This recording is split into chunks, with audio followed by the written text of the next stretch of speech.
জামাইকে বললাম গতকালকে একটা জিনিস খাইতে মন চাইতেছে। সে যে আজকে এই জিনিসটা এনে হাজির করবে এটা তো আর ভাবতেই পারলাম না।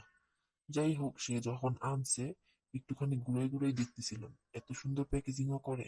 চলেন একটু খুলে দেখি। ওমা ওমা, কত বড় বড় দুইটা শর্মা নিয়ে আসছে, এটাই তো আমার খাইতে মন চাইছে।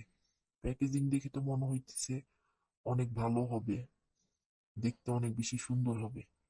কিন্তু প্যাকেজিং, এত টাকার প্যাকেজিং এ করছে যে একটা সস কেনার সামর্থ্য ছিল না তাদের। যাই হোক, জামাইকে বললাম তুমি খুলো। সে আস্তে আস্তে খুলতেছিল, আর আমি ভাবতেছিলাম সস ছাড়া খাওয়া যাবে, মনে হয় ভিতরে মেয়োনিজ দিছে। যাই হোক, খুলে দেখা যাক ভিতরে। হাই হাই রে, একটা কামড় দিছে, কোনো মেয়োনিজের বংশও নেই। এই কারণে বারবার বলছিলাম আগে সাদিয়াস কিচেন খুঁজো, তারপরে যাই তুমি শর্মা কিনো। কিন্তু সে না, আমি খাইতে চাইছি, সে আর সাদিয়াস কিচেন মাদিয়াস কিচেন এত কিছু তার চিনে না, সে নিয়ে আসছে। যাই হোক, আমিও খাইলাম। ভিতরে তারা এখানের মধ্যে দিছে সবজি, যেটা আমি জীবনেও খাই নাই এরকমের শর্মা। এখানে শশা কেটে দিছে। যাই হোক, খাইলাম, আলহামদুলিল্লাহ, মোটামুটি ভালোই হয়েছে। আল্লাহ হাফেজ।